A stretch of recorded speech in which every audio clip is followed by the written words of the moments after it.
Here we go. All right. Welcome back to another open book live stream. I'm John. This is Levi. And we're going to what? Nothing there. It'll it'll get to. It takes a minute to catch up. We have to wait a little bit. But that's why people wait a little bit. Let people jump on. Showing it going.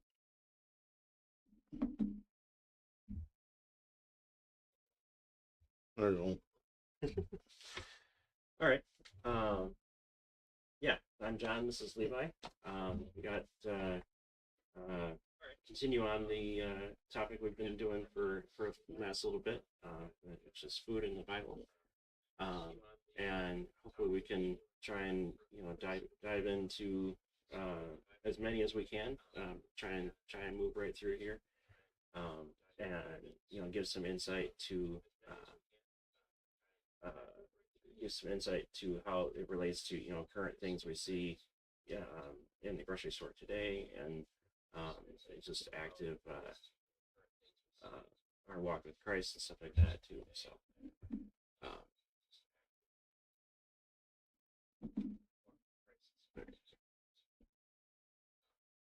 All right, so we're going to start off with interesting one. I don't think it's found in too many different places, which is melons. And that's in Numbers 11:5. So this is also where they were talking about the Israelites were fleeing Egypt, and they were remembering the good things of the food and stuff like that from Egypt, and just the I'd say kind of the shallowness of all the food that the Lord is miraculously providing for us is not good enough. We want the fancy, sweet tasting and large variety of food back in the slavery in Egypt, which it actually was. And 11:5 it says, "We remember the fish we used to eat free in Egypt, the cucumbers and the melons and the leeks and the onions and the garlic. Now our appetite is gone. There's nothing at all to look at except manna." Yeah, except for that miraculous food that comes and we don't have to work for it or anything, just gather it. Yeah, that stuff. And it's also crazy when we think about too the seeing that as a treat, and seeing that as a almost a dessert back then, and stuff. You don't really know or think of fruit and vegetables like cucumbers and stuff like that as that, but that's what it was. And obviously they're comparing it to to manna, but yeah, just counting the blessings of that in the wilderness, and we want to go back to the, yeah, it was a little hard work, but we had the nice good food to eat, like priorities, right? All right, olives. Um, and I like reading about olives because it's obviously something again that we eat normally nowadays, but the olive trees, and just that picture of um, uh, the garden of the olive trees over there has so much significance. Is 17.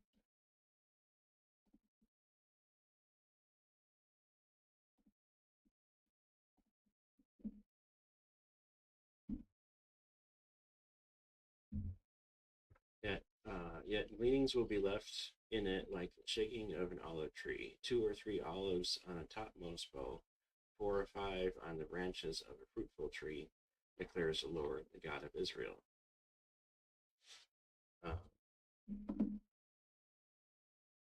yeah, that was one where they like shaking the branches, shaking the tree to get the fruit off because it came off so readily. Uh,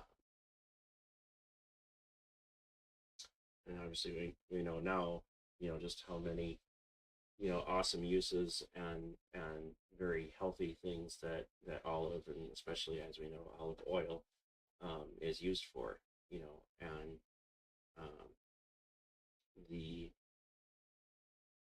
the amount of things that we keep discovering, and I've said this in past ones too, the amount of things we keep discovering that it's uh, helps our health with is just crazy amount.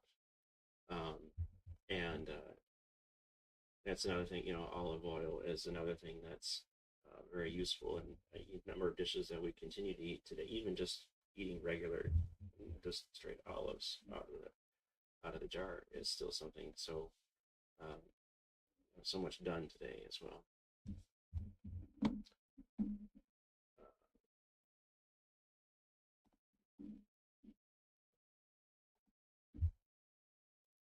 All right, here's another one. Pistachio nuts. Genesis 43:11.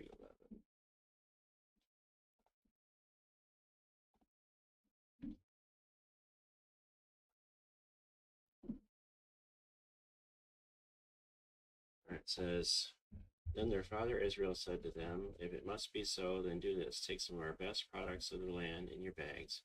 Carry down to the man as a present a little balm, a little honey, a little aromatic gum, and myrrh, pistachio nuts, and almonds. Um, oh, yeah, this is another passage that has come up a number of times. Obviously, it mentions more than one kind of food in here. Um, and again, this is taken as a kind of a luxurious, um, valuable fruit, in case of nuts and everything like that too. Um, so it's something that we still put, I'd say, a fair amount of value at today. How much you pay for it in the grocery store, and um, yeah, again, the health benefits of it too. We can uh, definitely appreciate even more now that we know more about our things. Um, yeah, I mean, I guess personally, I don't know, haven't had too much. I mean, I guess a little bit of pistachio stuff, but normally I have it in other things, in a dish or in a dessert or something with something else. Um, I'm not one to just eat pistachio nuts straight out of the out of the bag kind of thing, but they're all right, I guess.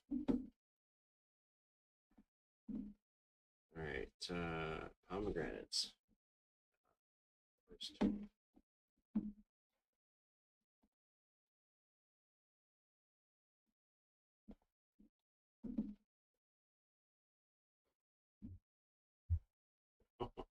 And again with the Israelites and complaining, it says, "Why have you made us come up from Egypt to bring us to this wretched place? It is not a place of grain or figs or vines or pomegranates, nor is there water to drink." Again, remembering those wonderful fruits and grains from Egypt, from slavery. It's like, no, you're in the desert, in the wilderness, and that's also um, it was also kind of meant to be a punishment out there. They're not doing what God commanded, so they were out there, not supposed to be having a good time, and then they turn around and complain about the exact rules that that the Lord is commanding them out there. And uh, and remembering those foods from Egypt, all these things, um,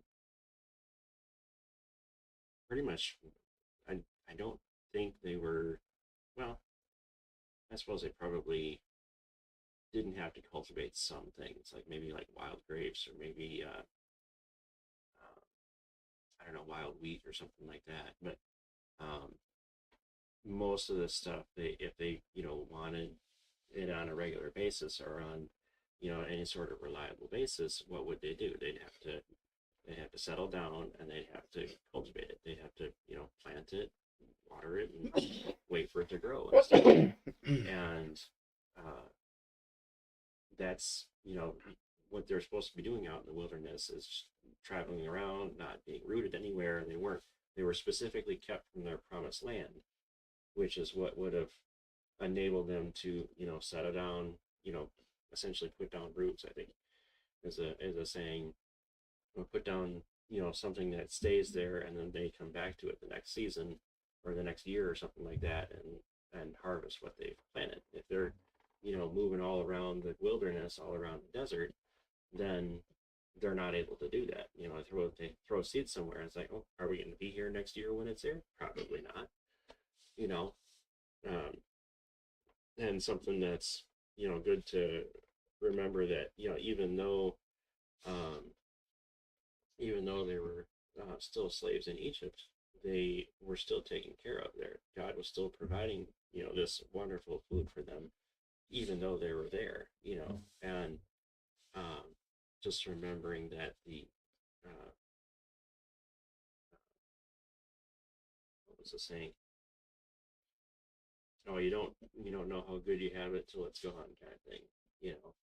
And they were complaining for, I think it was like hundreds of years under slavery in Egypt. They were complaining, oh, free us from the slavery, free us from the slavery, and then in the, a few short years, or a couple of years or something like that, they're complaining to Moses, oh, take us back to slavery, take us back to slavery. Like, you just wanted out of Egypt before, and now you want right back in, and it's, like I was saying before, the shallow and the, not um, not respectful, but not, appreciative of what they've been given, thing too with the Israelites, and it keeps coming back up and coming back up. So it's not a, this obviously wasn't the first time. It's not going to be the last time that they complain. We were just, two separate passages. I think it was in the same book, and they're complaining about more. Oh, well, this fruit's in this complaint, or this fruit's in this complaint. And it's like, okay, they're gonna throw a dart at the wall of what they're going to complain about today, because there's so much. Um, but yeah, and oh yeah, nor is there water to drink. Yeah, and then that was something specifically provided to them as well. Not only the manna, but also the what was it? The water from the rock. That, you know, obviously they need water to sustain themselves, to live out there, and they, miraculously provided from God. So yeah, and then we kind of get on our uh, footstool today and say, oh yeah, we're not like the Israelites, and not like, them back in the Old Testament. We don't do that that much today. We don't complain that. Yeah. Well, we might not complain with the same words, but we definitely complain um, in our um, in what's not in the requests, and what's not the in our prayers and stuff, that we pray for God to, oh, please God, provide, like, help it to not rain today, and then it rains or something like that. Okay, well, God is providing for other people in that rain, and we're trying to say, oh, you know might as well, this is kind of equivalent of, oh, let's go move to another state because it rained here today, you know and that kind of thinking, that, oh, God didn't provide for me this particular way of what I requested, exactly how I requested, and when I requested. That's not how God works, and that's not how that relationship is supposed to be. We're supposed to be um, requesting and trying to be more like Jesus, rather than him, moving the mountains on our behalf. Um, and that's still something that a lot of people struggle with today as well.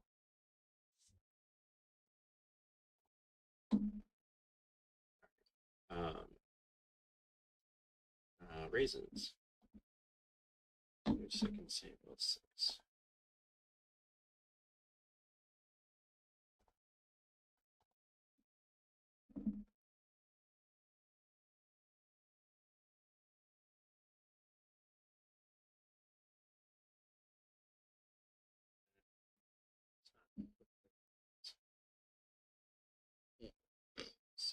6:19.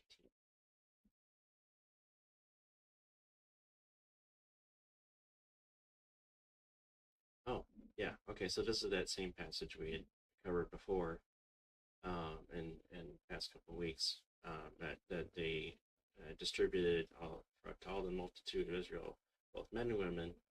Uh, this is talking of King David. Um, a cake of bread, a cake of dates, and a cake of raisins to each one. And all people departed to his house. Uh, yeah, I can imagine a cake of bread, and but when I imagine a cake of dates or raisins, I for some reason I keep thinking of the Christmas time fruit cake. That just like solid gelatinous log of stuff, and like who knows what's in it. But like that's what I think of when I think of a cake of raisins and a cake of dates.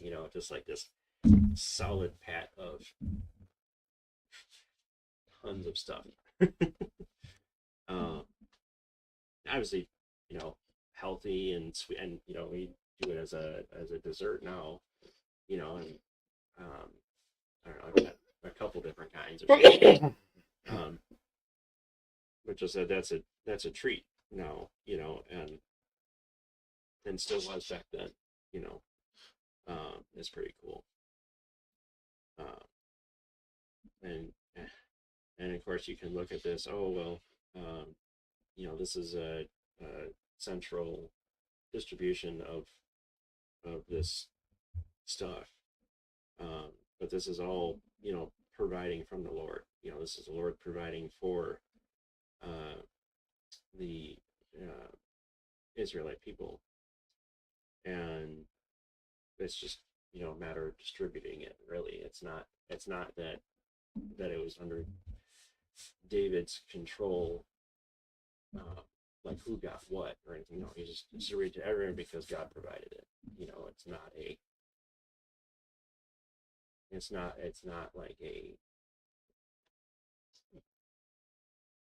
It's not like a socialist system or something like that. It's not that nobody reads it like that. It's just think of it more like a food bank or a soup kitchen or something like that. It's distributed to everybody no matter what.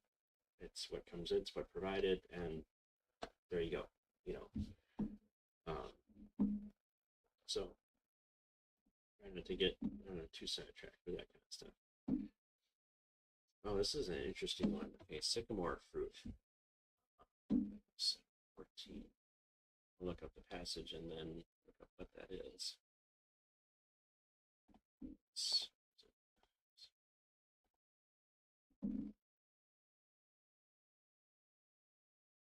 Then Amos replied to Amaziah, I am not a prophet, nor am I a son of a prophet, for I am a herdsman and a grower of sycamore figs.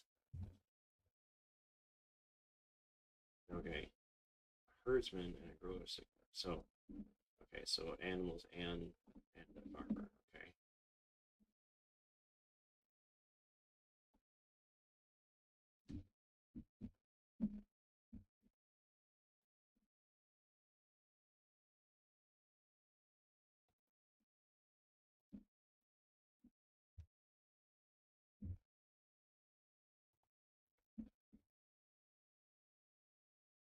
Hmm,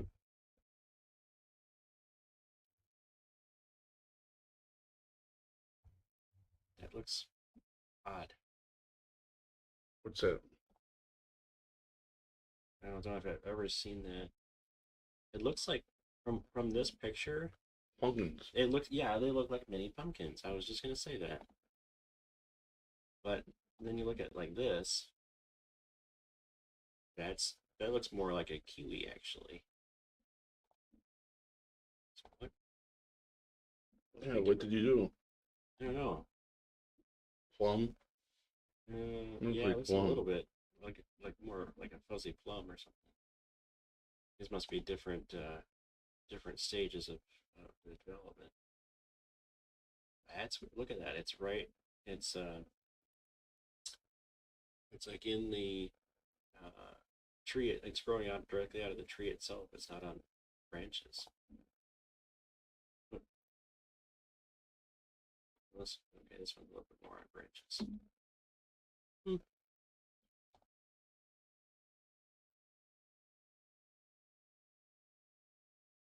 There must be a bunch of different kinds of it, maybe? Ripe, uneatable fruit.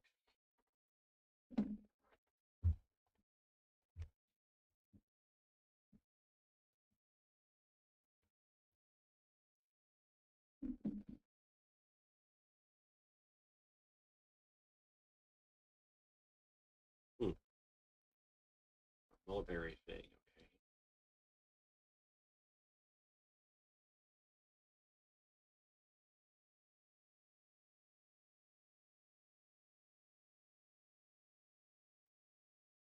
Hmm.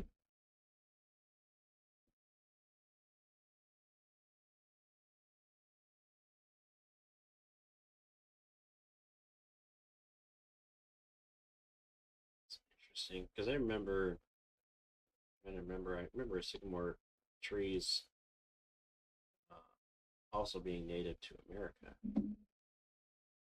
Uh,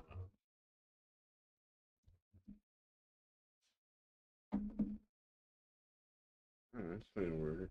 yeah.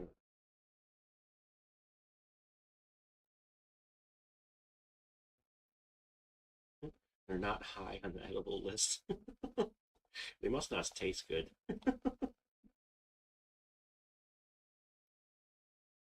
Uh, drinkable sap or water. Okay. Yeah, that's kind of what some of them look like.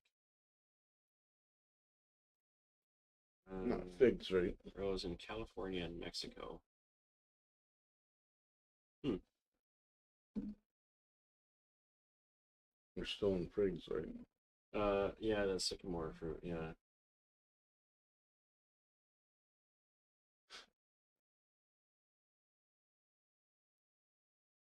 eaten by birds and yeah.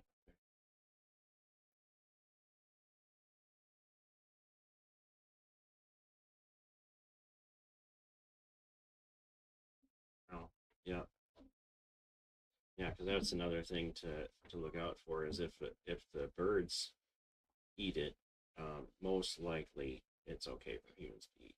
Not all things, but um, oh yeah, okay. Ficus sycamoris, sycamore fig of Bible fig. Yeah.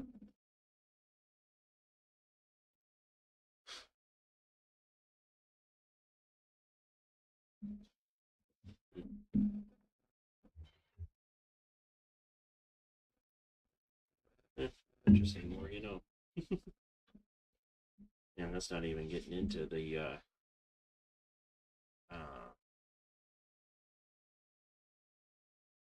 it's not even get into health advantages. But yeah, you can eat those still.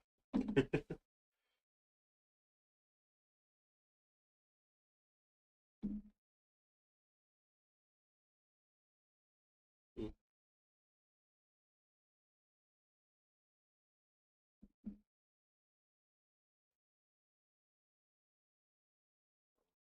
hmm, interesting. All right, moving on. Uh, beans. Let's go to Ezekiel 4.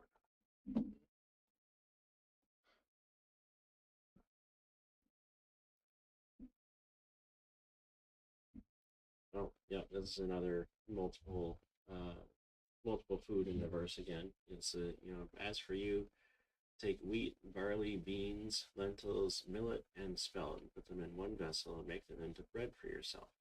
You shall eat it according to the number of days you lie on your side, 390 days. Oh, yeah. Okay, so this was I can't remember if we mentioned this before, but this is the bread. So you can actually make bread, obviously, as I say here, you can make bread with these ingredients. And there's a company, I can't remember what the name of the company is, that actually has done so. They've taken, I think they even call it Ezekiel 4:9 bread. Um, and they've taken exactly these ingredients and actually made the bread. as described and stuff like that.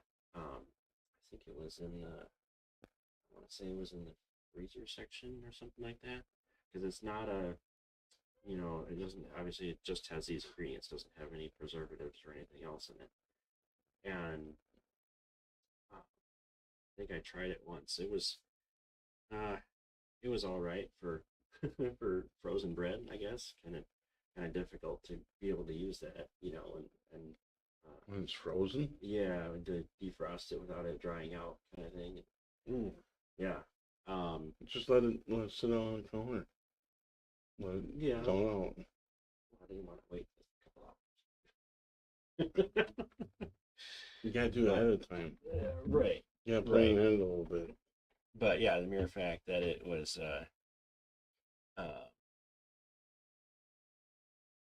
the mere fact that it was is made and marketed for directly from these ingredients and making it into still made into a bread to feed people now is pretty amazing. And and I don't want to get too far down on the wheat kick, but um, there's a lot of things that, and wheat is one of them, that have been changed so much since biblical times of the plant itself and the seeds and how it's you know how it's grown and how it's processed and used. Like this talking about they didn't make the flour the same way we do now. They didn't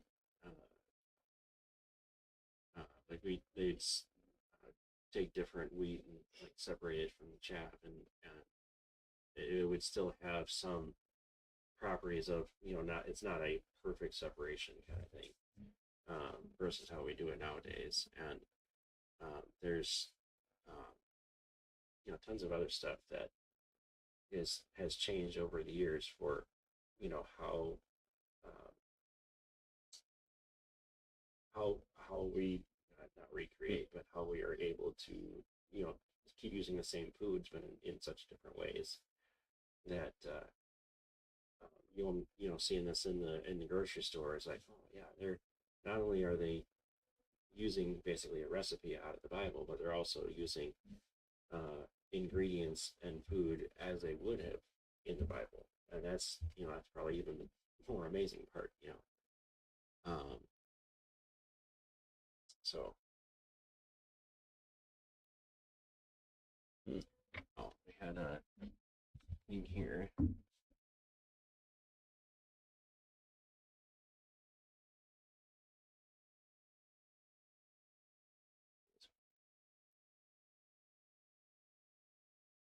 Oh yeah, I do remember something about that. I had a question, but kind of a statement from a viewer that there is a can't remember what kind of plant it was. But there is a plant that they had found seeds preserved in from the Middle East around Jesus' time. That that particular plant had gone extinct. It wasn't around anymore. But they had found these seeds, and it was an ancient like burial site or something like that, and uh, they basically replanted these seeds, and they actually sprouted and grew. And think about how amazing that is after a couple thousand years, being able to basically water something and have it come up. That's crazy, and uh, and that's another example that that plant did not, no longer existed nowadays. So even if there was, which I don't necessarily think there is, but if there was a recipe in the Bible for how to use that plant or that fruit in something that to eat, we wouldn't be able to recreate it unless Lord provided seeds and be able to regrow it. you know, um, and just the amazing uh, protection and the amazing power that God has to preserve that kind of thing for this many years. And the discoveries we keep making now of either ancient historical sites or documents or writings that continue to prove things that they're kept throughout the ages of time until now, and it's right there in front of us. Uh, it's pretty amazing.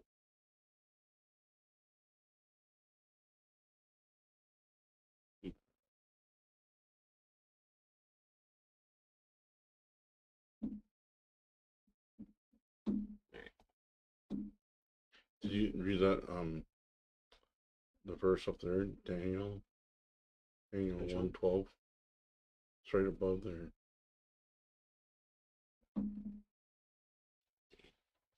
Right there, Daniel 12, 1:12.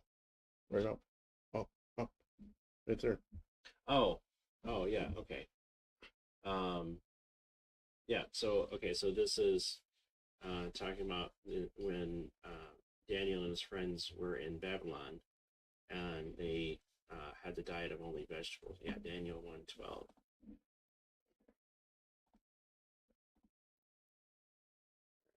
List.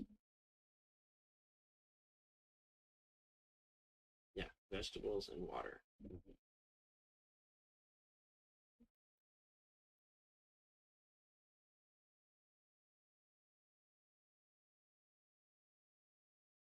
Okay, so yeah, vegetables and water to drink. Yeah, so I don't know. There's two ways to take this, and I guess maybe I'll get your opinion on. Okay, so one way is the vegetables they were given is not necessarily a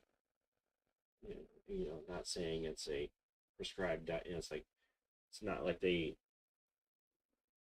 were actually getting stronger and fatter and everything. I think off this diet itself, but it was God's power through this diet making them that way, and basically proving them that it was God's power doing it. Okay, and that goes with the them thrown into the furnace was another. I think that actually came after that, but that they were uh, proving that going by God's commands is a better way to go. And they're going back to the Hebrew um, prescriptions for what you know can and should be eaten. That clean foods, not clean foods, and that kind of thing. Um, and saying that we're doing just basically to be extremely safe, we're doing just vegetables and water, and doing that kind of thing. Now, um, the other way to take this is that the vegetables that they chose to be eaten, that God provided for them to be eaten, are ones that, like, okay, so we would consider nowadays like superfoods, like tons of energy, tons of healthy benefits, and everything like that. And it was because God provided these vegetables and basically nothing else for them to be eaten, that was what uh, made them healthier and everything like that. And I mean, yes, okay, God provided the vegetables and did that for them, but at that point, is it God's power, or is it the vegetables' power? You know, and you got to remember um, the point of why they were doing this too was they were testing them um, to be in contest with people that were eating basically normal food, the king's food, and seeing which could do better in physical certain physical tests. And while, maybe vegetables, doing, like I said, kind of superfoods or whatever could be good for a short time to, right before like a race or right before doing a long distance swim or something like that. Might be good to do some things like that. But is that a long term solution for, we should change this to our diet to this, and everybody should do this diet kind of prescription kind of thing. And I don't know. Either way, I see pluses and minuses on either way. Um, and you'll see, maybe some people will say, "Oh, yeah, this is saying that vegetables and water is all you should need for a diet, and the ultimate Christian should really be a vegetarian and stuff like that." It's like, okay, that's nowhere in the Bible does it say you should only eat vegetables. It was, you know, in this one example, they're given vegetables and water to eat. But like I said, it can be taken two different ways, I think. What do you think, Levi? I have no idea what to talk about on that one. There's people eat just vegetables and stuff. So there's a certain diet you have to be on. Eat certain things when you do that. You can't just eat vegetables. Right. Some kind of protein. Yeah, and it's not just protein too. There's like certain vitamins and certain what was it, like certain minerals in order to process. Just like a protein diet is a certain way to eat it too. Right. Yeah, because even if you do nothing but protein, doing the what's it called, carnivore diet or something like that, you still need to have like eggs or peanut butter or something that gives additional nutrients that are not found in just beef or just chicken or something like that. Now the carnivore is a little bit easier because like you can get like grass-fed beef or something like that that's going to have more of those nutrients, more of the extra vitally important nutrients for your body in part of that, but not 100%, right? So which is another reason I'm saying that I don't think this is a prescription for everybody should eat vegetables and nothing but vegetables, because that wasn't the point of, number one, that wasn't the point of this this experiment, but it also isn't something that holds up to the rest of the Bible. The rest of the Bible is like, okay, you're wanting to eat the lamb and the other meats and stuff like that. That's a normal part of their diet, and they had the cleanliness, but they had the rules for which animals they could eat and not. So animals were on the menu, going forward, and on either sides of this test. So even if it was a this is the perfect diet that these kids should have to do superhuman on the test or something like that, well, that didn't apply to the rest of the Hebrews at all, or Israelites at all, and that's, like I said, that's not what it says in the rest of the Bible either. So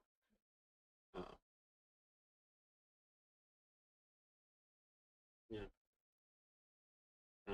That thing too is we've even seen in like medieval times where they have like the stuff that the king would eat, and then they had stuff that the peasants would eat, stuff like that. And actually, it's funny because a lot of times, because the peasants were getting stuff like fresh from the fields, or they were getting the stuff that was cheaper, but not as not as coated in stuff, not as they weren't as like prime rib. Yeah, they weren't getting the prime rib. They weren't getting the stuff that the kings would eat. the king and royalty would eat. And it was funny because yes, they were actually eating better, and they were like kind of being healthy. They were just getting sick from a couple other things, and being worked to death and stuff like that.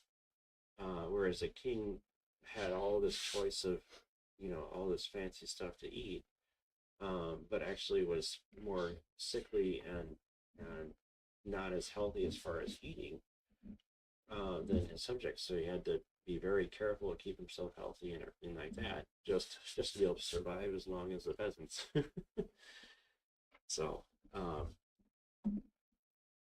yeah. So, okay, yeah, at the end of the 10 days, their appearance seemed better, and they were fatter than all the youths who'd be eating the king's choice food. Um, and, okay, so overseer kept getting them vegetables.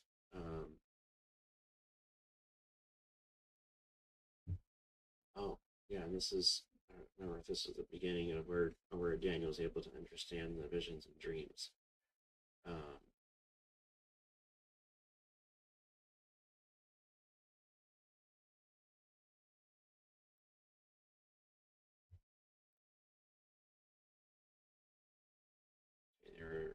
they had every manner of wisdom and understanding.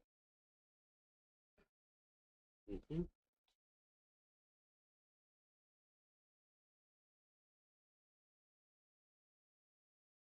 Yeah.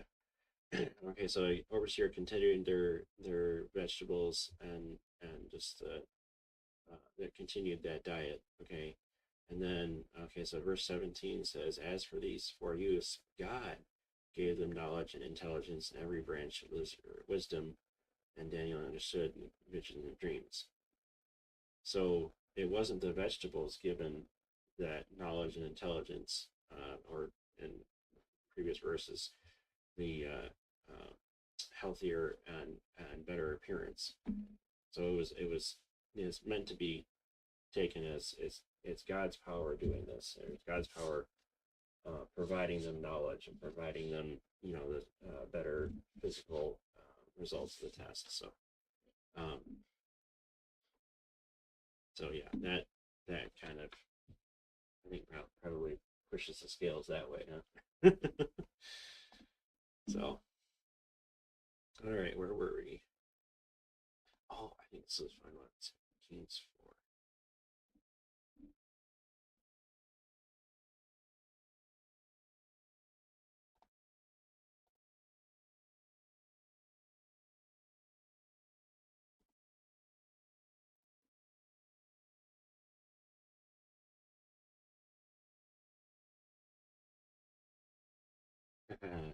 Oh yeah, I've read the story before. It's actually kind of funny. What's this one? So this one is when let's see, what was it? When Elisha was out in Gilgal, the famine. There was a famine, right?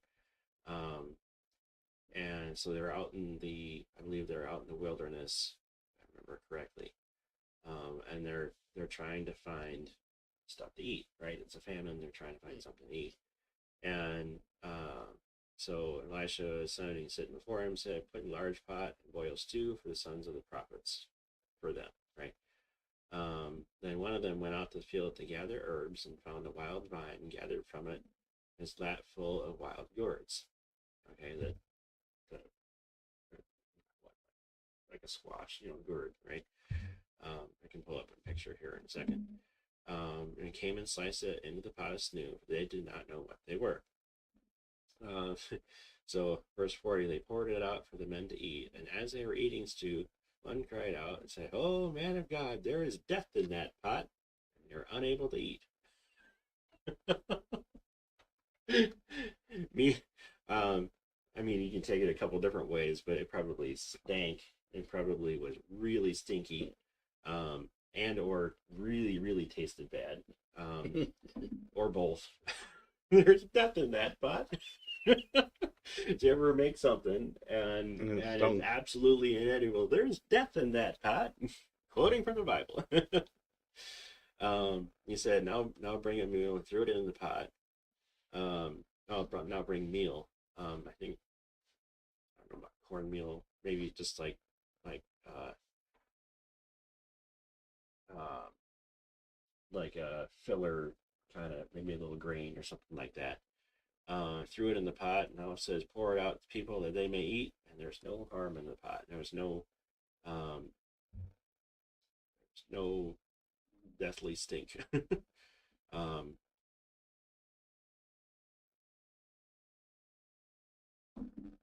and I think that was essentially in referencing to Elisha uh,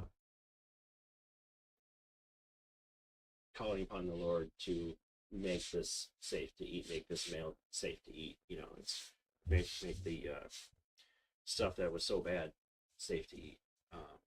And again, God's power making it into something. You can't. You don't just if something's like food poisoning, poisonous to eat, just put a little bit of wheat in it and cure it. That doesn't. What he did to it wouldn't have changed that kind of property, really. And but the fact that they were able to eat and no harm came to them, okay, that's God's power at work. That's something that uh, that they would be amazed, like right in front of them, just oh, that's good to eat now. you know no trickery, no nothing really, and it's safe to eat. I still get a kick out of it. There's death in that thought. I've never heard of that. No? Oh man. All right. See, this. What? I never heard that in the Bible. I never No, got you taught heard that. about the girds? No. No, I don't remember that. Huh. Yeah. All right. Leaks. Probably left that out. Huh? They probably left that out. Yeah. Well. What did I say? Numbers 11:5. Probably just call it the Living Bible. He's learning something new. Oh yeah. Every time we look at it, yep.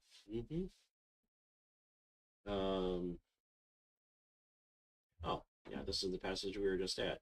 Yeah, the fish we used to eat free in Egypt, the cucumbers, melons, the leeks, the onions, and the garlic. Yep. Yeah, leeks is another thing that's not. I mean, it's not too commonly. I suppose you put it in, like I guess Mediterranean or something, other dishes, as a additive. I don't know if anybody just, I want to have a leek, and taking a bite out. No. But again, and it's something that they wanted or they remembered of Egypt, and there was something favorable, that they wanted it to go back to. So, oh, did we want to look up a picture of the gourds? Go ahead. Yeah. See if we can find it.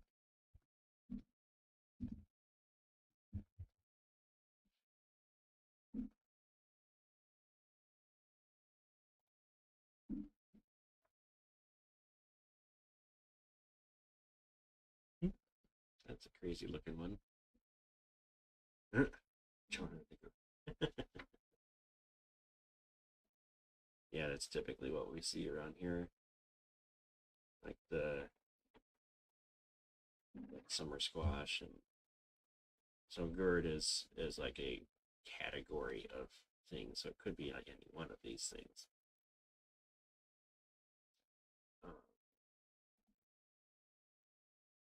Yeah, you see like pumpkins and acorn squash. Use them for decoration. Yeah, yeah. I mean, it could be too that we don't we don't actually eat the same things that they did back then. We eat pumpkin and butternut squash, acorn squash, and that kind of stuff. But if it was a different kind, I'm sure it probably was a different kind of gourd back then.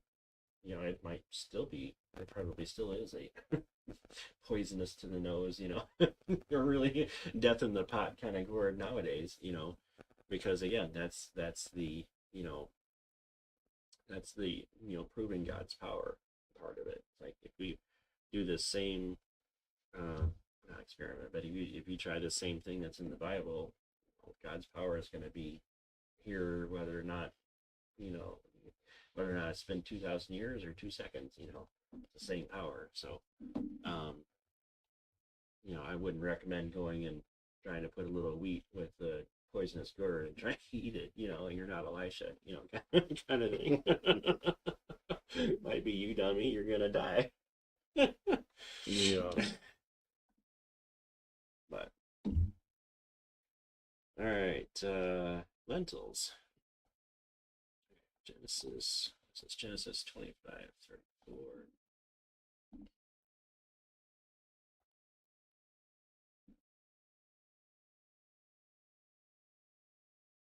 Ah, yes, Jacob and Esau. Okay, so then Jacob gave Esau bread and lentil stew, and he ate and drank and rose and went on his way. Thus Esau despised his birthright. Yep, and that was, kind of a, yeah, well, we call it shallow or something like that, but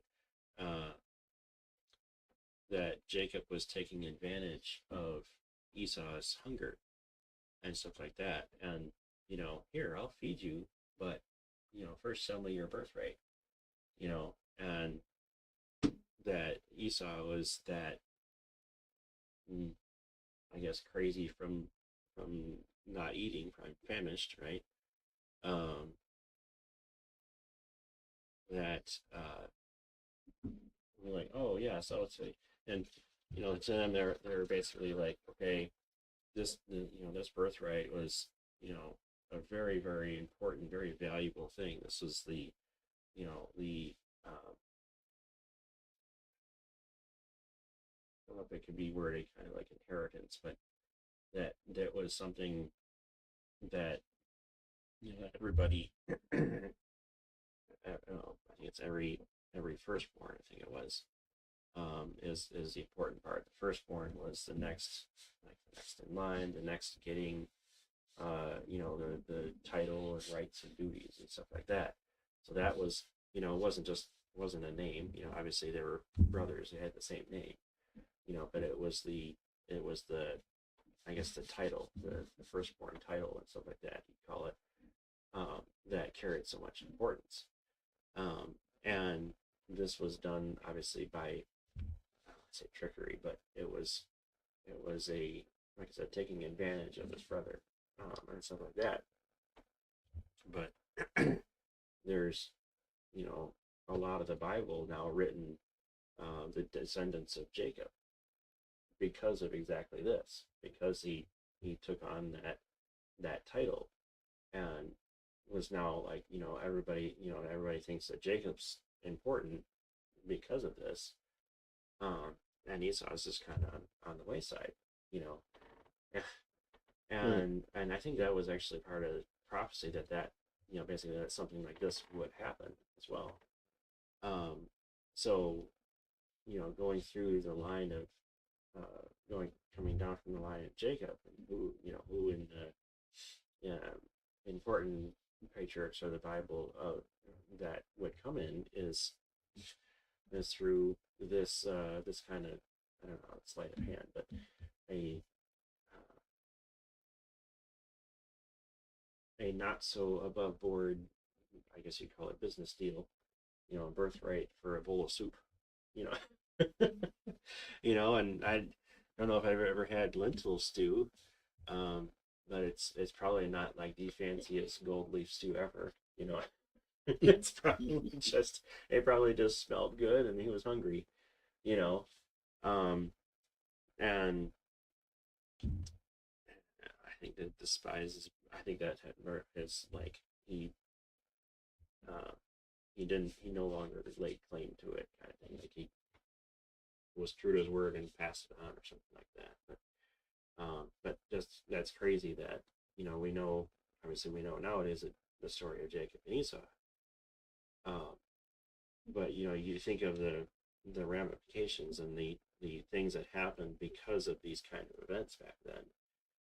Like, oh, he's from the line of Jacob. Oh, okay, so that's it's like line of Esau. Who's Esau? You know, if you don't know Esau through the story of Jacob and Esau, then you probably haven't heard of him before. Very good story too. It is. It is. Yeah. So. Is that in the New Testament or No, Old Testament? Old Testament. That was that was Genesis. The Old Testament. Oh, that's right. Um. Oh yeah, Ezekiel 4:9. That's the bread we talked about. That bread. So lentils is in that bread recipe. 2 Samuel. Okay, so yeah, we'd already. Yeah, so 2 Samuel 17:28. Yeah, those we already went through as well for beans. So, oh yeah, onions. Talk about onions here now.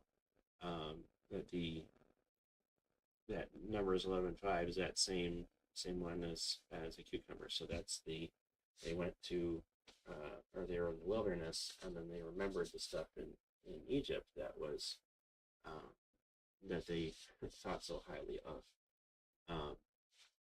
But the and onions is another thing that I'll just run through this quick because it's nice.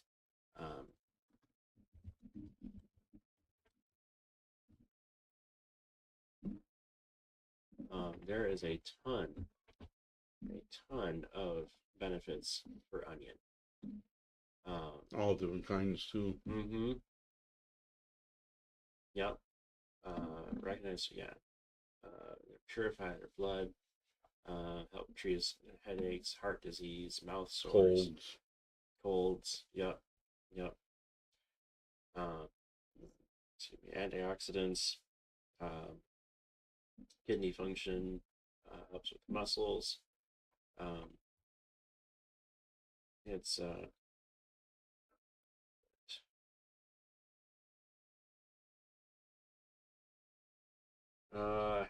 helps repairing cell damage. Does cancer, diabetes, heart disease. I mean, basically you name it, and it helps with it. Do you eat it raw for the diabetes, or you can cook it? That's a good question. What's the best way to do it?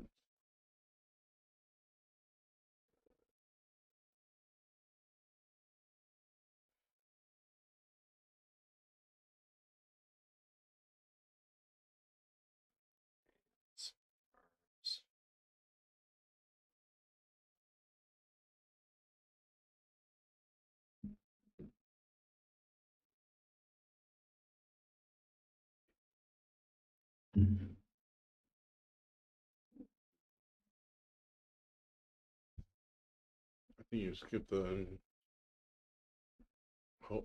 how do you eat onions for diabetes? Yeah.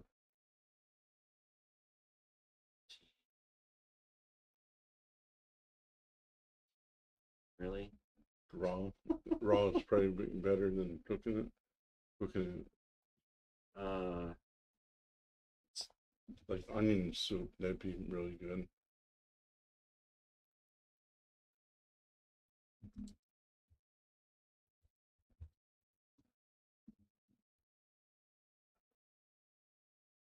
Diabetes soup.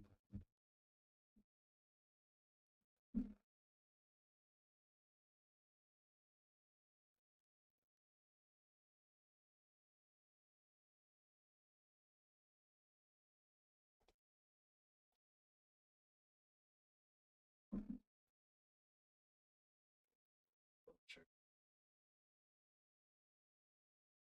That's what it is. Right. Okay, sliced onions. That's probably talking raw.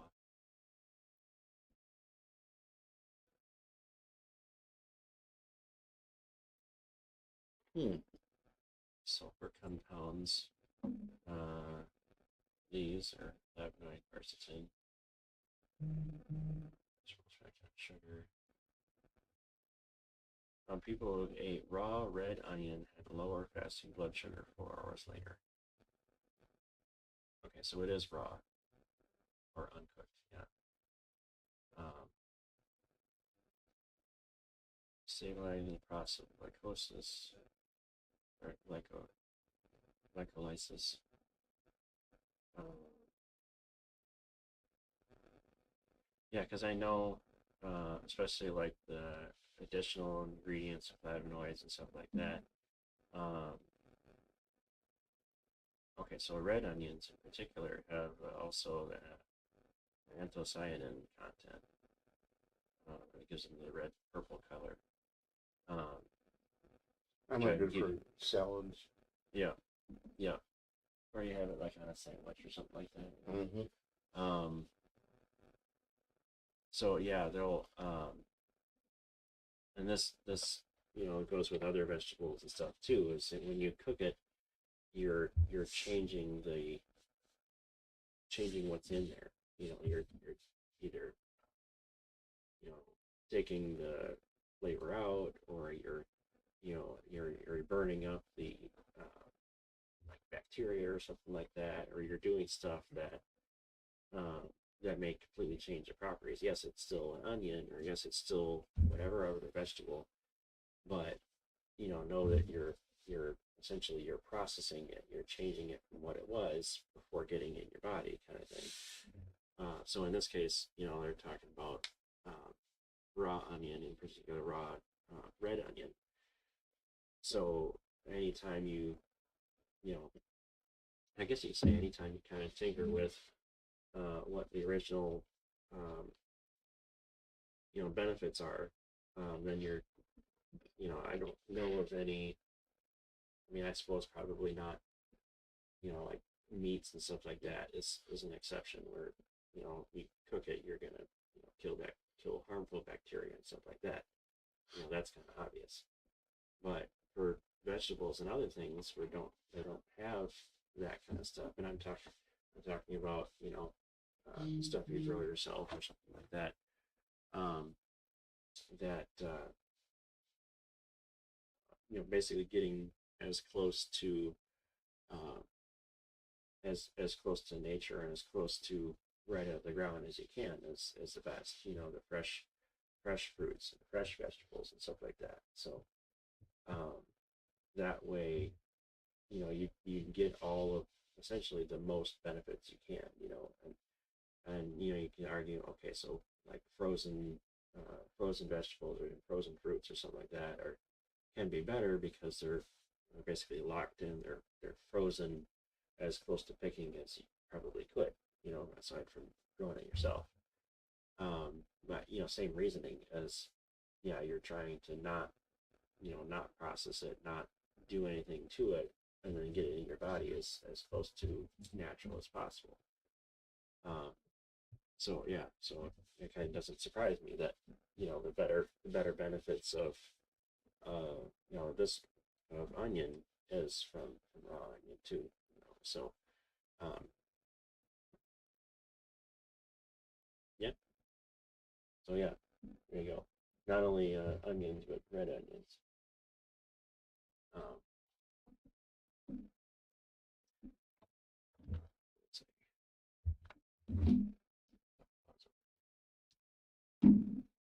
Okay.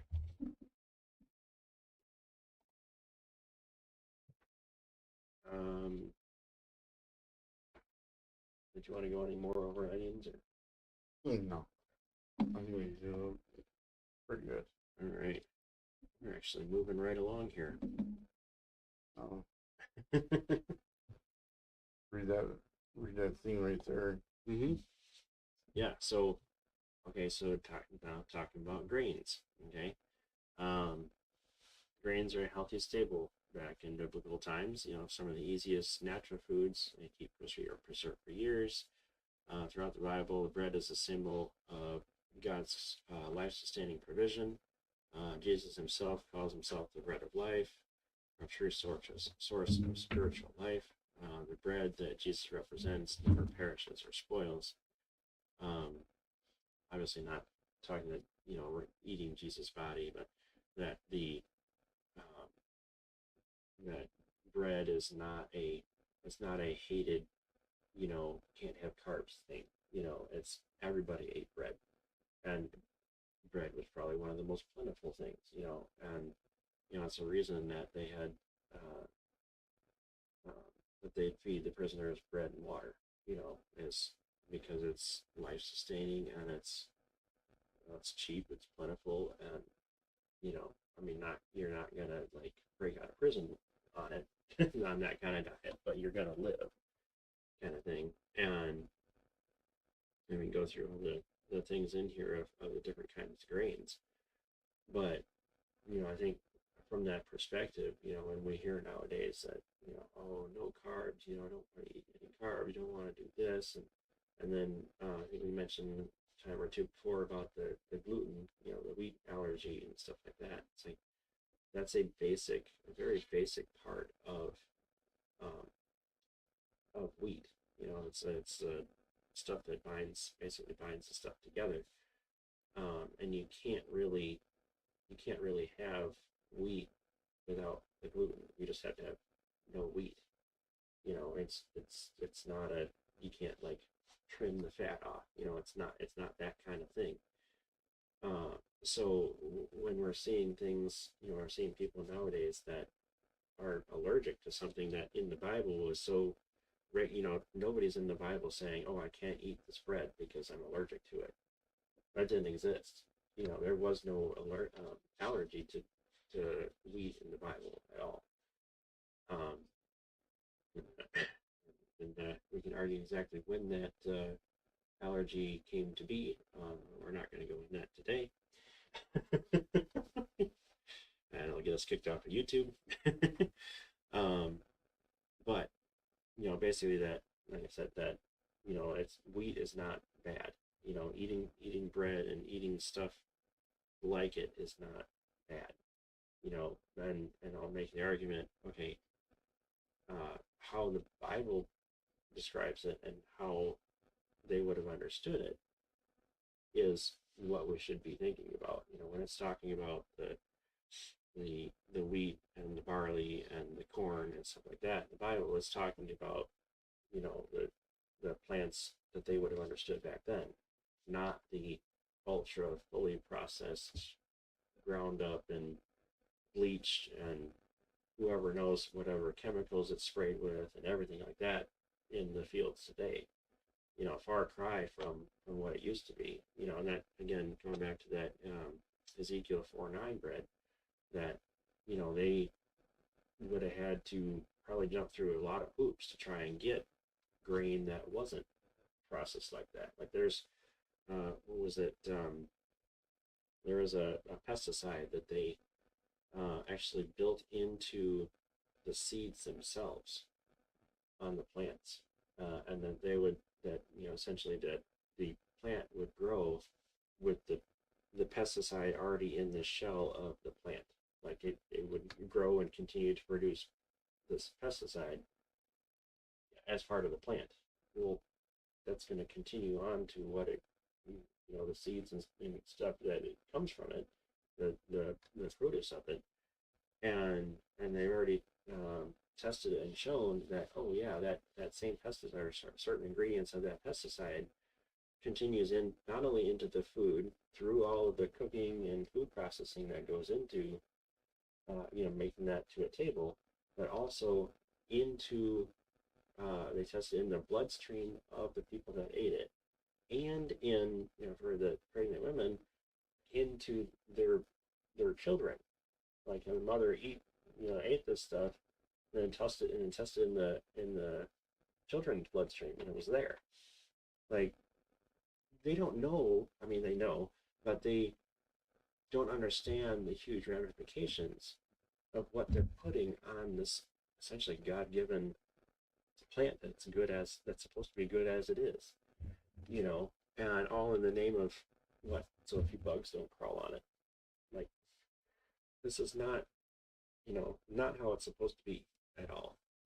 And one of the things that more companies and more things like Ezekiel 4:9 organization to do is make that more like make it available that you can get the I like to be able to get the plants that aren't tarnished and treated for pesticides and everything like that. I'd like to get the actual natural stuff, and if I choose to make bread with it, that'd be awesome, and or choose to make, I don't know, donuts or something with it, that it was just because it's using better ingredients to start with, more healthy, more natural ingredients to start with, is going to be a healthier result, comparing the same thing to each other. And I dare say it'd probably be something that there's a chance there's something that somebody doesn't already have, um, that doesn't already have like a wheat or gluten allergy would be able to eat no problem, even if they were on something, or had a diet um, that they shouldn't eat a lot of wheat with, for whatever reason, that they'd be. I'd have to guess they'd be able to eat that kind of bread and stuff, because uh, that's not going to cause those kind of allergies. That's not going to cause those kind of health problems. Um, so I think we just don't understand. Well, I think some people are probably getting it, but I think the majority of the public understanding of the wheat and the gluten and other grains and stuff like that is far lacking what they understood back then. That's this is something good and easy to produce, and healthy and nutritious, life sustaining for everybody that eats it. So um, yeah, that's my green soapbox. um, so okay, so Deuteronomy 8:8.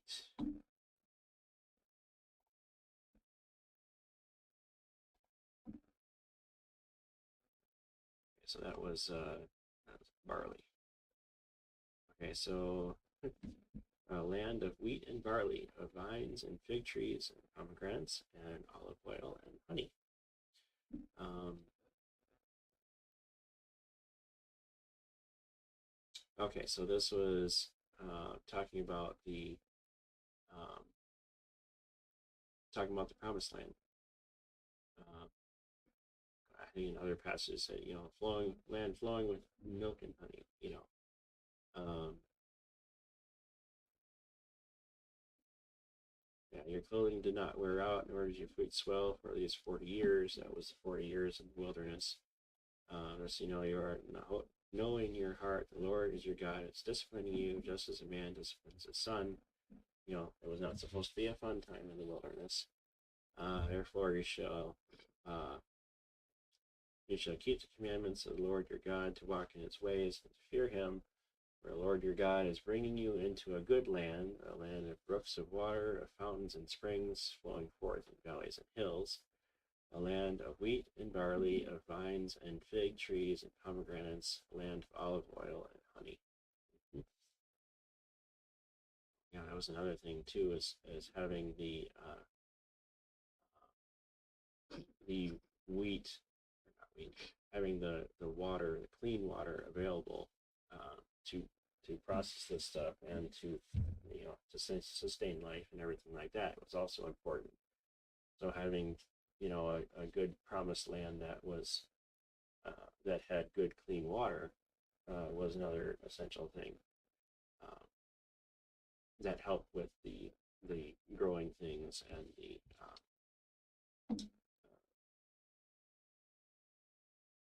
having it making it more of a promised land. So, land where you eat food without scarcity, in which you will not lack anything. Mm-hmm. Can you imagine hearing Okay, verse 10, when you have eaten and are satisfied, you shall bless the Lord your God for the good land he has given you. That was going to be that the promised land is so plentiful and so, you know, fertile in harvest and everything like that. Anything they planted would just grow up, kind of thing. Um, and be able to harvest all of that food and eat and be full, be satisfied. Um, Imagine what kind of um, not reaction, but what kind of statement that would be to somebody that's been in the wilderness for 40 years and barely starving by on some manna they don't want to pick up. Could you imagine, like 40 years? 40 years in the wilderness, and you're on this single Diet. single food or couple food diet, and then you're gonna go, the land next door. They probably knew kind of where it was, their land next door, and basically go to this all-you-can-eat buffet, and things gonna be just all easy and variety, and good clean water to wash it down, and yeah, just the amazing hope that would have provided them as well, So,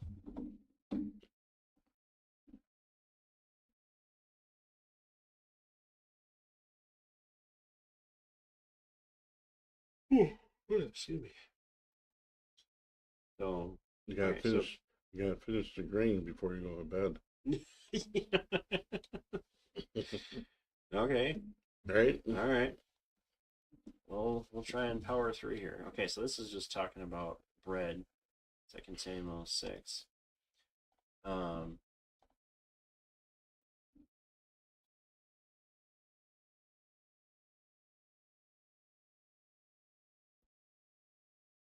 six 19.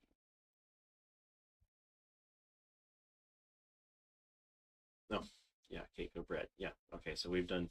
Actually, this sounds familiar. Yeah, so we've done this before. Cake of bread. Yeah. 8:14. That's probably the.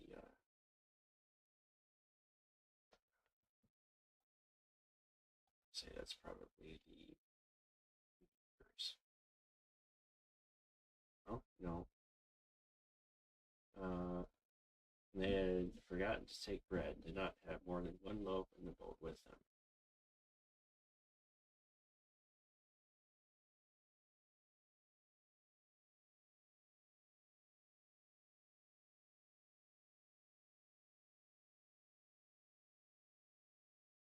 Yeah, yeah, and so this is another instance where they were talking, the fact that they had no bread. Okay, and Jesus is like, why are you concerned about that you have no bread? You not understand, who you're in the boat with. um, and and remember, okay, so okay, so this is. Oh yeah. Okay, so yeah, this is verse 19. When I broke, this is Jesus talking. When I broke the five loaves for the 5,000, how many baskets of broken pieces did you pick up? They said 12. So I started with 5 loaves of bread. Probably just small little loaf of loaf of probably pretty tiny loaf of bread for a meal, right? And they picked up 12 basically ends or 12 pieces or 12 baskets of pieces, so not just provided, but well over provided. And they're, again, bread as a nice, um, well-rounded meal kind of thing, and as part of a nice well-rounded meal, um, but that, Jesus saying it's not about the bread. It's not about it being bread.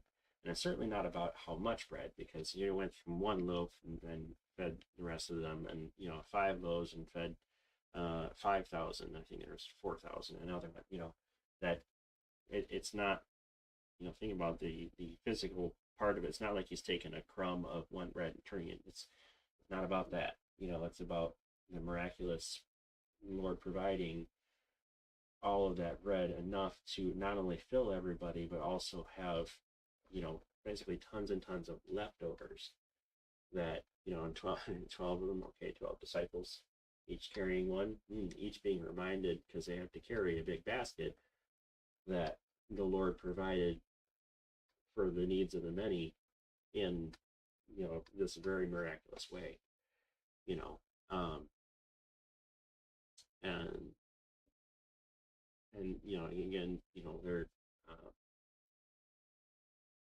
not getting that, the connection to, the bread of life that Lord provides, in this, yes, it's actually bread in this particular case, but that he's providing the teaching, the reason that they were there is so that they could hear Jesus teach.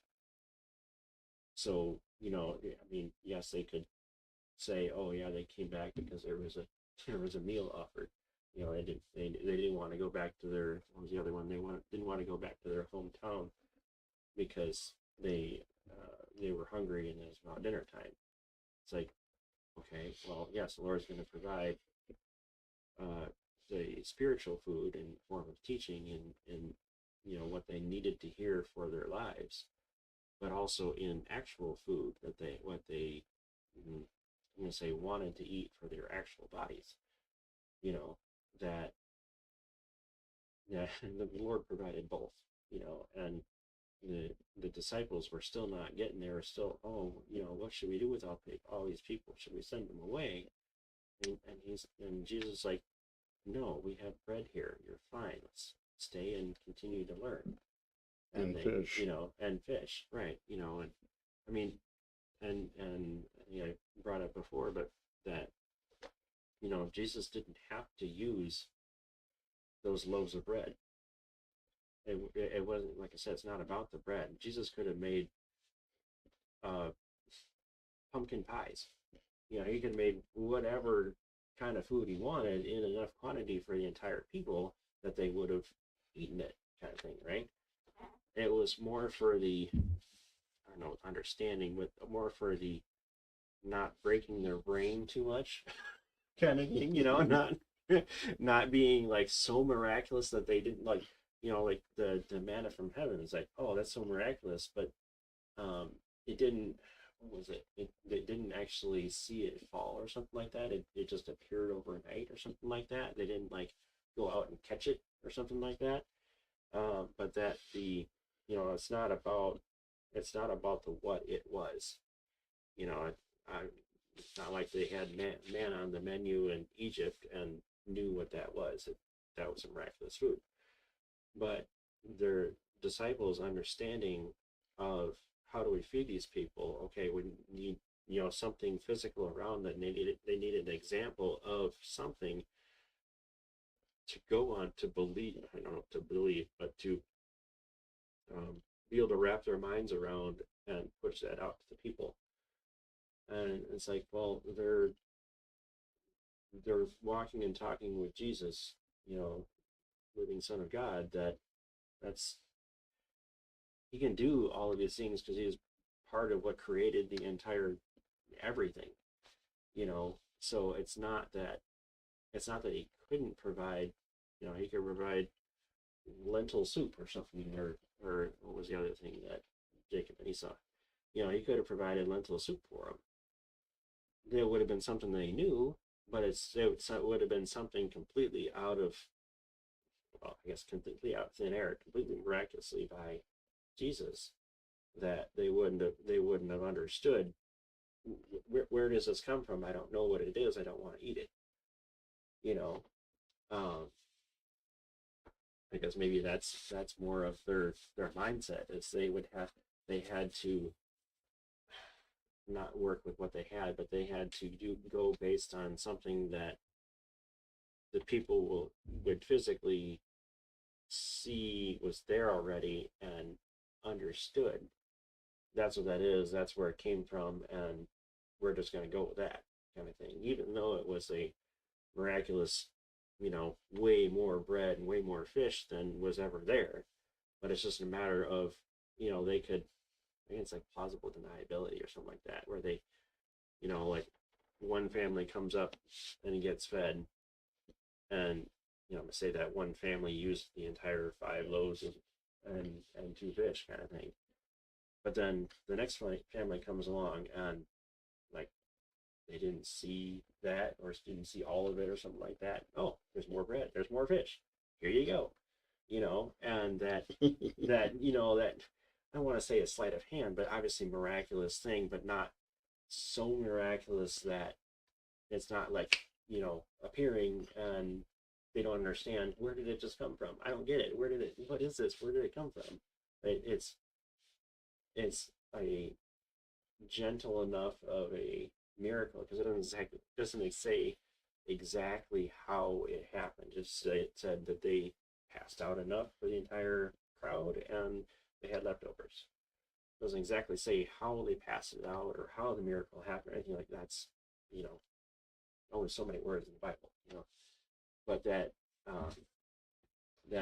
gentle, I guess, easing into our understanding of what's available, and and the Lord providing way over and above what we understand even is available.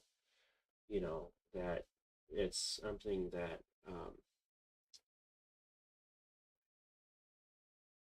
the Lord provides for us even miraculously in spite of our understanding. That we can get into um, situations where we don't know what is possible next, or we don't see a solution, or we don't see anything that can be done from our understanding of how things can happen. And then, as happens quite frequently, God finds a way, and oh, here's a anonymous thing from somebody that you had no idea you knew about your plight, and just was showering God's blessings from afar that you had no way to know about or count on or anything like that.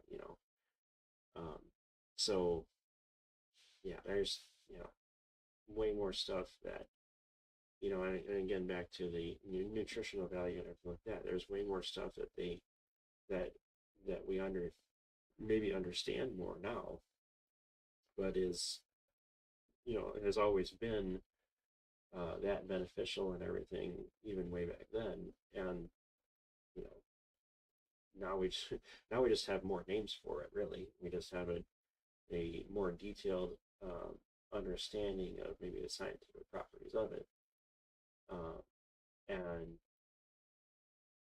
whether that's actually beneficial to us or not.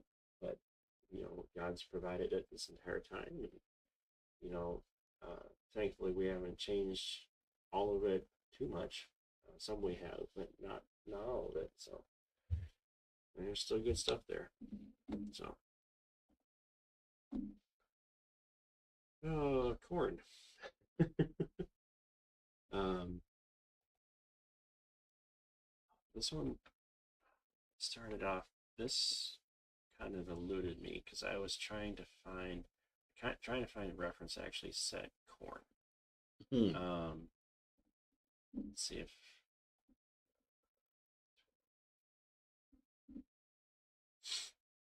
yeah, because most places or most translations I see it says went through the grain fields and began to hit heads of grain. Um, Now, of course, now we call it ear of corn, but obviously it's the top of it as well. Um, try to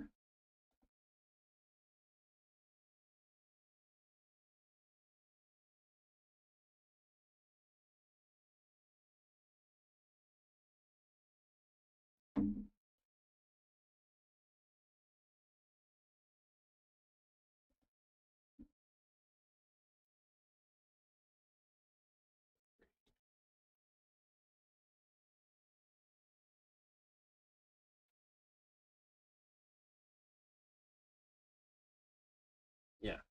see, uh, see, most of the translations say grain, okay, but apparently King James, at the time Jesus went on the Sabbath day through the corn, and his disciples were hungry. They began to pluck the ears of corn and to eat. Um,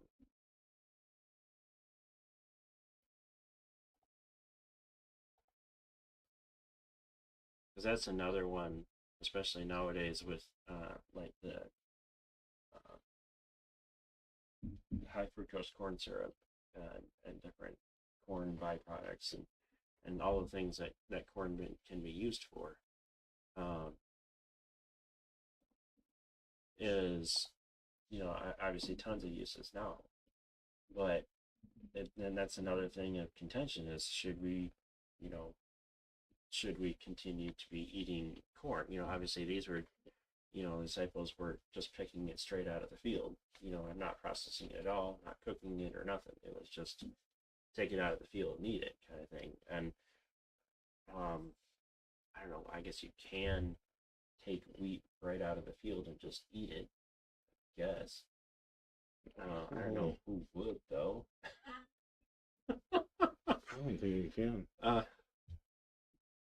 Doesn't it have like a husk or something around it, right? Look that up. Yeah.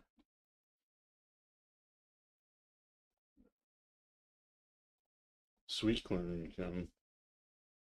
Yeah, oh yeah, sweet corn. Well, I mean, yeah, you can do any corn. Obviously, it just wouldn't be as sweet. You can do Indian corn. You can do. No, sweet corn you can eat right out the cob. Right. Yeah. You don't have to cook it. Yeah. Um. Yeah, wheat. If you really want to, go ahead. You want to eat it right out the I mean, thing. I suppose it'd be really like crunchy and pretty bland, I guess.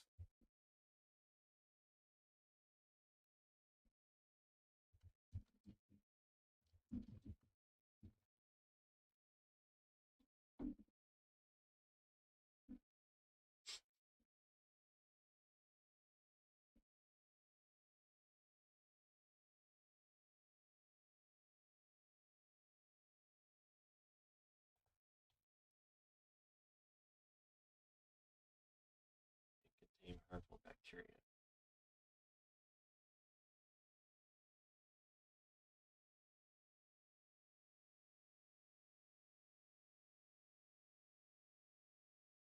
Sprouted broccoli.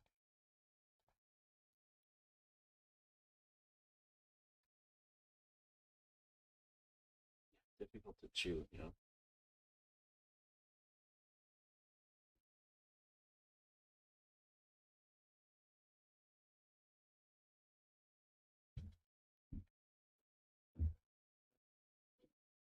So wheat germ is a nutrient-rich embryo wheat kernel that can be consumed, boost your intake. Okay.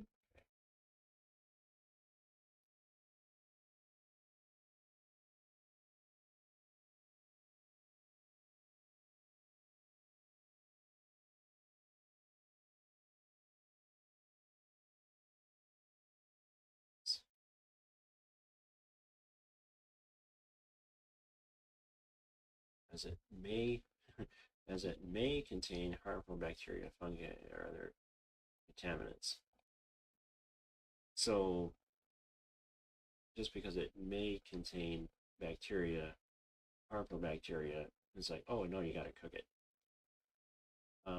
Well, that doesn't necessarily mean that that stuff was there back then, number one, but also that there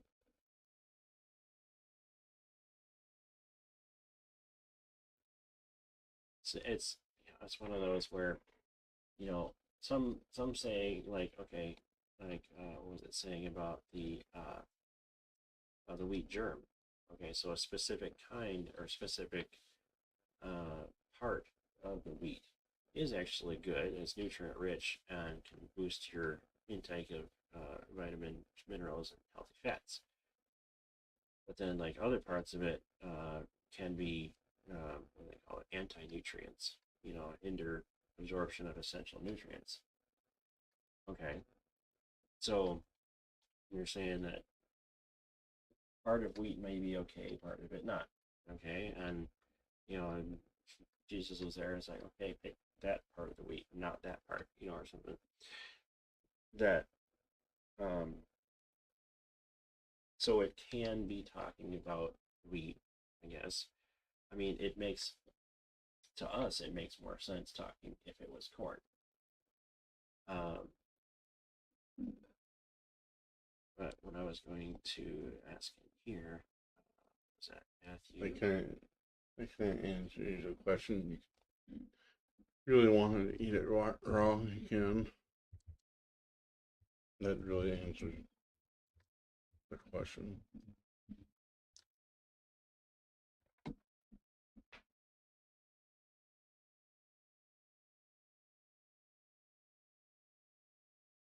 Yeah, commonly understood to be. This is saying is commonly understood to be wheat. The term corn can refer to various grains in different contexts. In this passage, it's most accurately as wheat.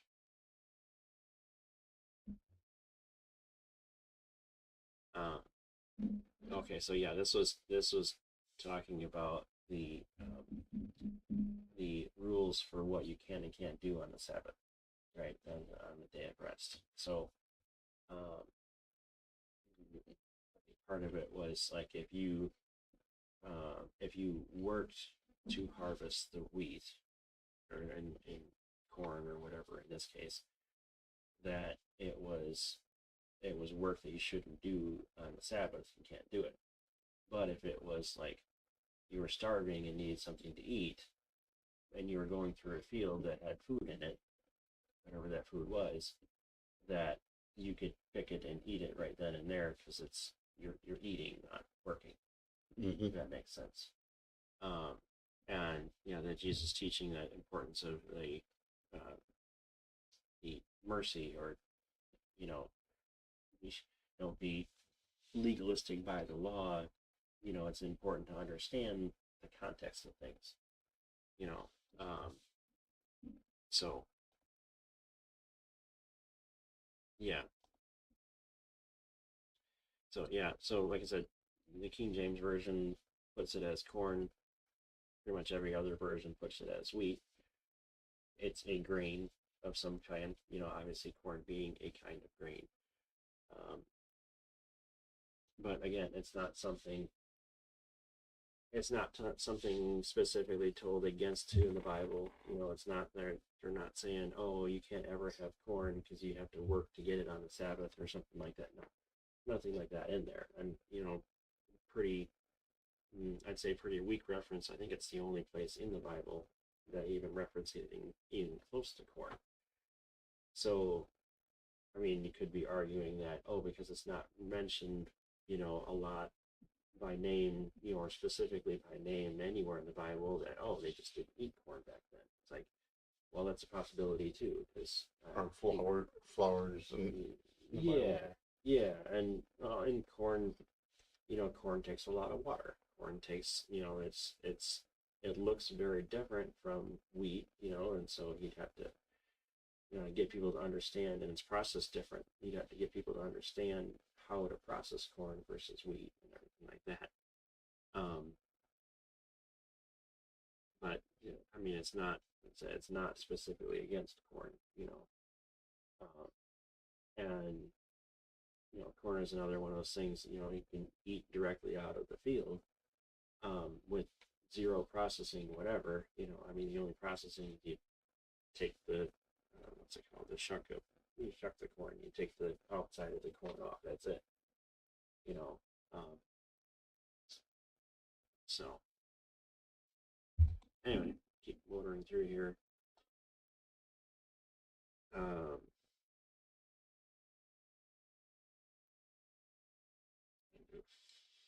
Flour, which I guess is going to be talking about wheat flour. I'm guessing. See, First Kings 17. It just says flour. Mm-hmm. Doesn't say wheat, or it could be a white flour.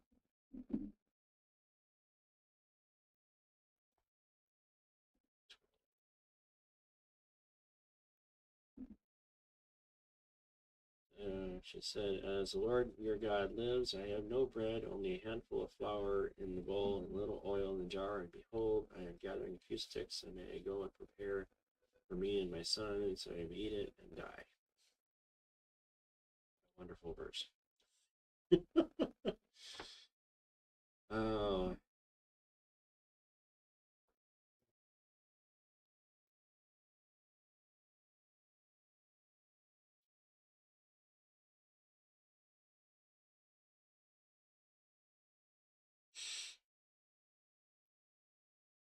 yeah, um, they're talking about wheat flour because they're talking about making bread cake. Uh,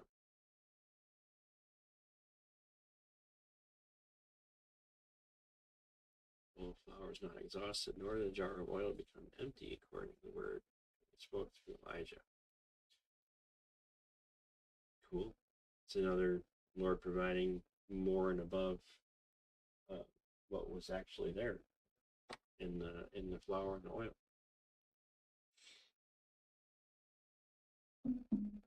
She and her household ate for many days. That's awesome.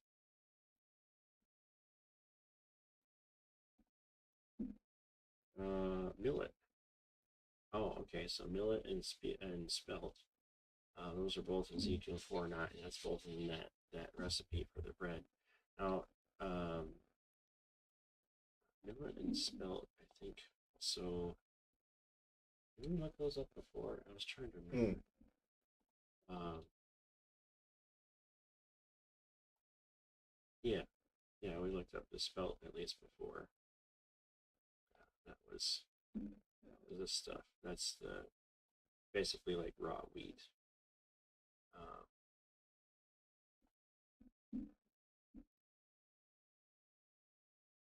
Plenty of carbs, protein, and fiber. Uh, Bread, muffins, and cookies. Yep, sweet nutty flavor. Um, yeah, it's a whole wheat considered more nutritious than refined wheat. It contains more protein, fiber, and essential nutrients. Mm-hmm.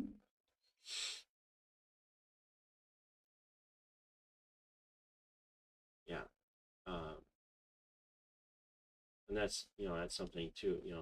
That's we're trying to get away from all of the processing and get away from stuff that's been, mm, shall we say, modified too much from God's design. um, that this is spelt and millet and stuff like that is another thing that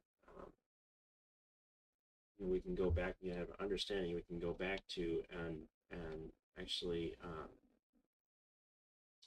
more I guess organic and more going back to nature chefs and kitchens that are actually going back to that and actually using that. So it's actually coming back around for health and everything else reasons. Make that more available. So it's great. Oh yeah, millet flour. Yeah.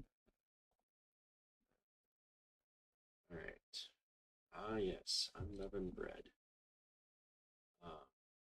Exodus 12:20.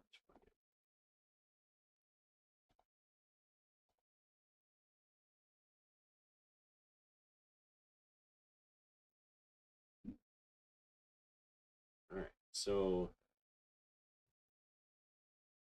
this is it's talking about the feast of the unleavened bread. Okay. So leaven um, is the it's the stuff that makes bread rise. Okay, so in this case, and in most cases, we're talking about yeast. Okay, and there's whole traditions in uh, Hebrew culture and stuff like that for what should be done about leaven or about yeast, right? And yeast in this feast, in this ceremony, essentially, um, represents sin. So um, if you make bread without yeast or unleavened bread, it's bread without sin in it. Okay, it's basically like a cracker crust thing. It's not very I've seen a appetizing. picture of it. Yeah, Yeah, yeah, but and it looks pretty good. yeah, yeah. I mean, it tastes fine. All depends It's like who makes cracker it too. bread. Yeah, yeah. It's just flour and oil and a couple other things, I think. Um, but the point of it is that that's supposed to represent sin. Now, this is not saying that uh, this is not saying that you can't eat yeast. You know, and obviously this is ceremonial things that um, we're not necessarily adhering to right now. But that they're pointing out that they're making an example of the yeah, that particular ingredient in bread, in making bread, and the leaving that out, making unleavened bread, is trying to symbolize Jesus' work being without sin. And it's interesting because the properties, like, okay, so one of the properties of yeast, is it's not something that, I mean, you can kind of make it from other things, but not exactly. The easiest way to make it is from other yeast. You need to make yeast from other yeast, use a starter and stuff like that, or actual dough and a dough starter and making other dough from that. Um, the and that that carries through to sin as well. That if you start doing one sin, then it's very easy to continue doing other kinds of sin, other related things. Um, and once that little bit gets in, even a tiny bit of leaven um, leavens a whole loaf. It makes the whole loaf rise, even if you only put a tiny bit in. Exactly because of that too. Um, and that's what I'm saying, that when you're trying to cook unleavened bread, you actually have to cook it in a specific way, like without with very clean air, or not much air or something like that, and have it so that it's without any source of anything like yeast. Essentially, make it as separate and as far from things as possible, so that it doesn't rise. And that's obviously what makes it very thin, like cracker-like, is it's not. It hasn't risen at all. That's the whole point. So, and that's talking about that huge festival, and I think this is right before. I think this is right before or during the Passover festival as well. Anyway, but yeah, that's something that again, it doesn't say that we have to always eat bread without any yeast in it. It doesn't say that that's the continuous meal you always have during the year or anything like that. That's just talking about that specific festival to remember, like I said, that connection between what Jesus has done for us and our sin nature, kind of thing. So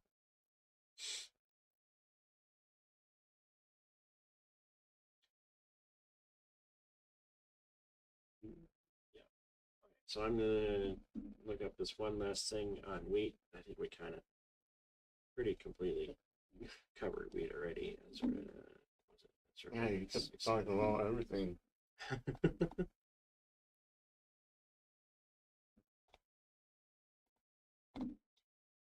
Yeah, we can stop at wheat. Yep.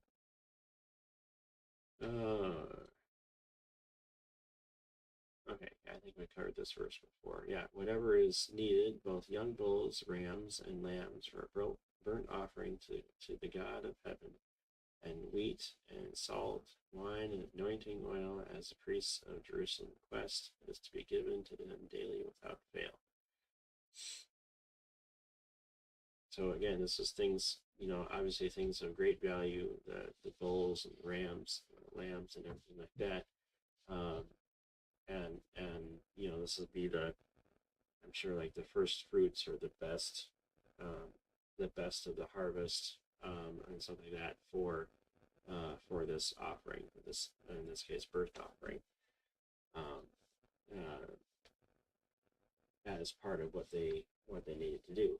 So again, it's something as value, and obviously we continue to, obviously we're making it cheap now.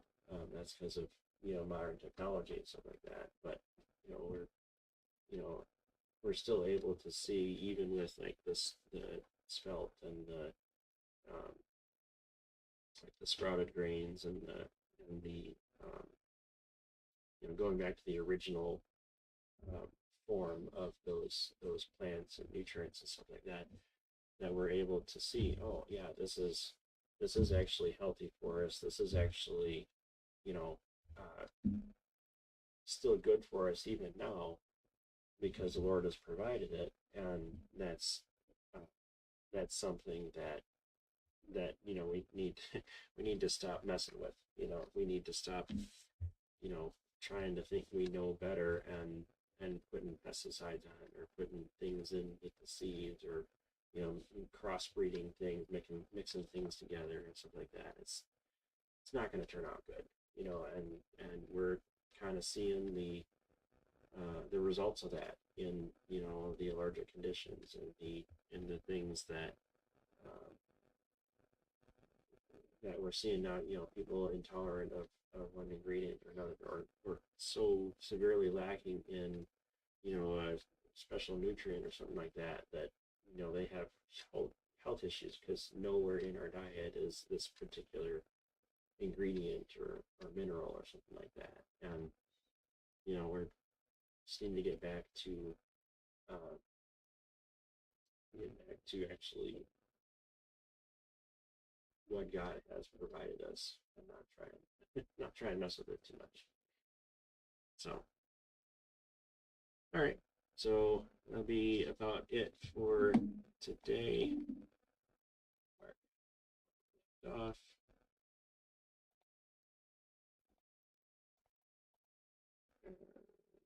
All that good for today. And yeah, as always, let us know if you have any questions, anything you want us to dive deeper on, or anything that stood out to you today.